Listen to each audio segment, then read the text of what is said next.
ஆனா அவர் சொல்லியிருக்க ஆபிரகாம் கூடாரத்திலே வந்து ஆபிரகாம் காது கேட்க சொல்லுகிறார். உற்பவ கால திட்டத்தில் அவன் சாராள் குமாரனோடு இருப்பான்னு சொல்லும் போது அதை கேட்டு சாராள் கூடாரத்துக்குள்ள இருந்து சிரிக்கிறாங்க.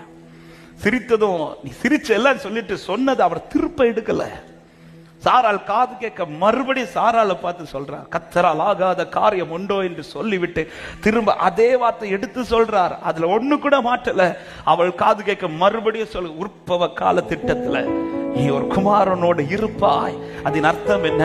அவர் வாயிலிருந்து ஒரு வார்த்தை எனக்குன்னு வந்துட்டுனா நான் விசுவாசிக்காட்டாலும் அது நடந்தே தீரும் என்று விசுவாசிக்கிறவங்க சத்தமா ஆமென் சொல்லுங்க பார்க்கலாம்.